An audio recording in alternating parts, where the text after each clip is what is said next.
अस्सलामुअलैकुम। आज हम जो टॉपिक देखने वाले हैं वो फुल फंक्शनल डिपेंडेंसी है। इससे पहले हमने फर्स्ट नॉर्मल फॉर्म को कवर किया, उसके प्रॉब्लम्स को देखा। आज हम इस टॉपिक को अच्छे से कवर करने वाले हैं क्योंकि इस टॉपिक के बिना पर ही हम सेकंड नॉर्मल फॉर्म को अच्छे से समझ सकेंगे। सबसे पहले हम देखते हैं कि फुल फंक्शनल डिपेंडेंसी क्या है। यहाँ पर उन्होंने बहुत ही अच्छे से एक्सप्लेन कर रखा है, हम इसे और मजीद आसान तरीके से समझेंगे। तो यहाँ पर जो नाम है डिपेंडेंसी, यानी कुछ डिपेंड कर रहा होगा, फंक्शनली डिपेंड कर रहा होगा कुछ ना कुछ एक दूसरे पर, और फुल का मतलब क्या होगा कि वो फुल डिपेंड कर रहा होगा।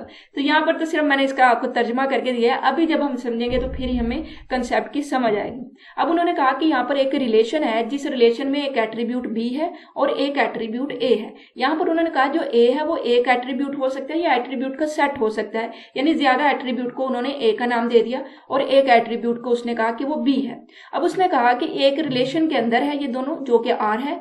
अब जो बी एट्रीब्यूट है वो फंक्शनली डिपेंडेंट है ए पर। अगर वो ए के किसी भी एट्रीब्यूट पर डिपेंड कर रहा है, ठीक है, अगर वो ए पे डिपेंड कर रहा है ना किसी भी एट्रीब्यूट, क्योंकि हमने कहा कि ए में एक एट्रीब्यूट नहीं बल्कि सेट ऑफ एट्रीब्यूट है, तो बी अगर ए पे डिपेंड कर रहा है तो वो फंक्शनली डिपेंड कर रहा है। अगर वो ए के सारे एट्रीब्यूट पे डिपेंड करेगा तो फिर हम कहेंगे कि वो फुल फंक्शनल डिपेंडेंसी हो जाएगा। तो यहाँ पर उन्होंने कहा कि हमारे पास एक रिलेशन है जिसको उन्होंने मार्क्स का नाम दिया। अभी यहाँ पर इसको आपने रिलेट करना है, जो ये तीन लाइनें या ढाई लाइनें हमने पढ़ी है ना, इनको आपने इस एग्जाम्पल के साथ रिलेट करते जाना है ताकि हमें समझ लगती जाए कि इन जो लाइनें जो हमने अभी पढ़ी है उनका मकसद क्या था।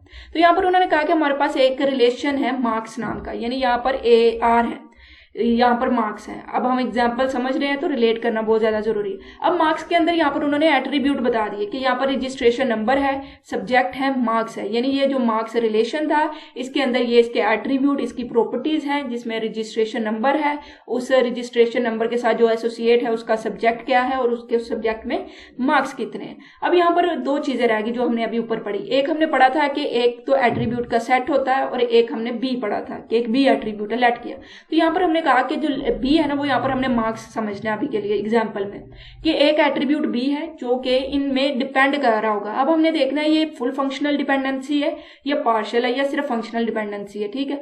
तो अज्यूम किया कि एक स्टूडेंट है जो कि काफी सब्जेक्ट में स्टडी कर रहा होता है, जैसे कि आप भी स्टूडेंट है तो आप सिर्फ एक सिंगल सब्जेक्ट तो नहीं ना पढ़ रहे। इसी तरह जो स्टूडेंट है वो कंप्यूटर साइंस भी स्टडी कर रहा होगा, उस सब्जेक्ट को भी पढ़ रहा होगा, इसके साथ वो फिजिक्स को भी पढ़ रहा होगा, वो इस्लामियात को, उर्दू को, मुख्तलिफ सब्जेक्ट को पढ़ रहा है।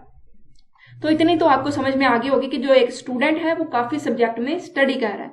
अब यहाँ पर एक सब्जेक्ट में उसके मार्क्स को पता करने के लिए कि उसके सब्जेक्ट में कितने मार्क्स हैं, हमें उसके रजिस्ट्रेशन नंबर का भी पता होना चाहिए। तो इसका मतलब मार्क्स अगर हमने पता करने हैं तो हमें पता होना चाहिए कि किस सब्जेक्ट में और किसके कितने मार्क्स हैं, ठीक है। इस लाइन को दोबारा से समझिएगा कि अगर हमने मार्क्स पता करने हैं कि भाई मार्क्स किसके हैं, मैं कहूँगी यहाँ पर भाई जी किसी के 89 मार्क्स हैं।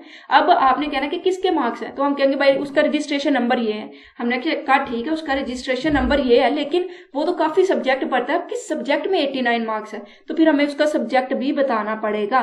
तो इसका मतलब क्या हुआ कि मार्क्स पता करने के लिए कि भाई किसी के 89 मार्क्स है तो हमें पता होना चाहिए वो किसके हैं और उसके किस सब्जेक्ट में है। तो यहाँ पर मार्क्स इन दोनों पर डिपेंड कर रहा है, फुली डिपेंड कर रहा है। यानी हमारे पास एट्रीब्यूट बी जो एट्रीब्यूट ए है उसके पूरे के पूरे सेट पर डिपेंड कर रहा है, तो यहाँ पर हम इसे कहेंगे ये फुल फंक्शनल डिपेंडेंसी है। तो यहाँ पर हम इसको शो कैसे करते हैं, हम कोमे के साथ शो करते हैं जितने वो एट्रीब्यूट पर डिपेंड कर रहा है। फर्स्ट किया वो रजिस्ट्रेशन नंबर पे भी डिपेंड कर रहा है, सब्जेक्ट पे भी डिपेंड कर रहा है, कर कौन रहा है, मार्क्स डिपेंड कर रहा है। तो इस तरह से हम एक एरो के जरिए बता रहे होंगे कि मार्क्स डिपेंड कर रहा है इतने एट्रीब्यूट के ऊपर या इतने एट्रीब्यूट के सेट के ऊपर, तो इसको हम कहेंगे फुल फंक्शनल डिपेंडेंसी। तो यहाँ पर जो मार्क्स है वो फुली फंक्शनल डिपेंडेंट है इन दोनों के बोथ फील्ड के ऊपर, because it is not functionally dependent. ये सिर्फ फंक्शनली डिपेंड नहीं कर रहा कि सब्जेक्ट पे डिपेंड कर रहा है, रजिस्ट्रेशन नंबर पे नहीं डिपेंड कर रहा, बल्कि ये कह रहा है कि फर्ज करें कि इंग्लिश में मैंने कहा 89 मार्क्स है, तो आप पूछेंगे कि किसके हैं, तो यहाँ पर हम बताएंगे कि उसका रजिस्ट्रेशन नंबर ये है, उसके इंग्लिश में इतने मार्क्स है। तो इसका मतलब कि मार्क्स सिर्फ सब्जेक्ट पे नहीं बल्कि रजिस्ट्रेशन नंबर पे भी डिपेंड कर रहा है। तो इसका मतलब ये दोनों पे डिपेंड कर रहा है। जब दोनों पे होल डिपेंड कर रहा है तो ये फुल फंक्शनल डिपेंड कर रहा है। तो यहाँ पर यही उन्होंने बताया कि यहाँ पर फुल फंक्शनल डिपेंडेंसी है, ये नहीं है कि मार्क्स सिर्फ फंक्शनली डिपेंड कर रहा है, बल्कि फुल फंक्शनल डिपेंड कर रहा है, यानी पूरे के पूरे एट्रीब्यूट के सेट के ऊपर डिपेंड कर रहा है। तो अभी के लिए हमने क्या पढ़ा, हम इसे बिल्कुल समराइज करेंगे, एक एक लाइन करके मैंने आपको समझाया। अगर आपको मेरे समझाने का तरीका अच्छा लगता है तो एक नीचे अच्छा सा कमेंट कर दीजिए करे और इसे शेयर लाजमी कीजिए। और यहाँ पर हम देखते हैं, अभी मैं जो आपको आपको समराइज करने वाली हूँ कि डिपेंडेंसी का मतलब क्या है, कोई ना कोई चीज किसी पे डिपेंड कर रही है, यानी हम डायरेक्ट उस चीज को हमें इंफॉर्मेशन नहीं मिल सकती, हमें किसी दूसरे के पास जाना पड़ेगा, फिर ही हमें पूरी की पूरी बात समझ में आएगी, पूरी पूरी इंफॉर्मेशन मिलेगी। तो यहाँ पर जो डिपेंडेंसी का मतलब क्या है, डिपेंड कर रहा है। अगर तो वो सारे के सारे एट्रीब्यूट पे डिपेंड कर रहा है तो इसका मतलब वो फुल फंक्शनल डिपेंडेंसी है। इसको हम टेबल में सेकंड नॉर्मल फॉर्म में कैसे देखेंगे, वो जब हम सेकंड नॉर्मल फॉर्म पढ़ेंगे तब आप समझ सकेंगे। फिलहाल हम देख रहे हैं कि फुल फंक्शनल डिपेंडेंसी क्या है। तो हमने कहा कि हमारे पास मार्क्स है जो कि एक रिलेशन है और उसके अंदर एट्रीब्यूट है। हमने कहा कि लेट करें इसका जो एट्रीब्यूट मार्क्स है ना, वो सिर्फ सब्जेक्ट पे डिपेंड नहीं कर रहा, वो सब्जेक्ट के साथ रजिस्ट्रेशन नंबर पे भी डिपेंड कर रहा है। क्योंकि अगर हम सिर्फ हमारे पास मार्क्स हमने पता करने हैं तो हमें पता होना चाहिए कि किसके किस सब्जेक्ट में कितने मार्क्स हैं, ठीक है। तो इसका मतलब जो मार्क्स है वो हमें बता रहा है कि किसके हैं और जिसके हैं उसके किस सब्जेक्ट में है, क्योंकि स्टूडेंट सिर्फ एक सब्जेक्ट को स्टडी नहीं कर रहा बल्कि उसके मल्टीपल सब्जेक्ट होते हैं, तो सब्जेक्ट का पता होना भी जरूरी है। तो यहाँ पर मार्क्स जो है वो पूरे के पूरे एट्रीब्यूट के सेट पर डिपेंड कर रहा है, जिसको हमने कहा लेट ए है, और मार्क्स एट्रीब्यूट हमारा लेट किया है कि ये बी है, जो ऊपर हमने इसकी डेफिनेशन को पढ़ा।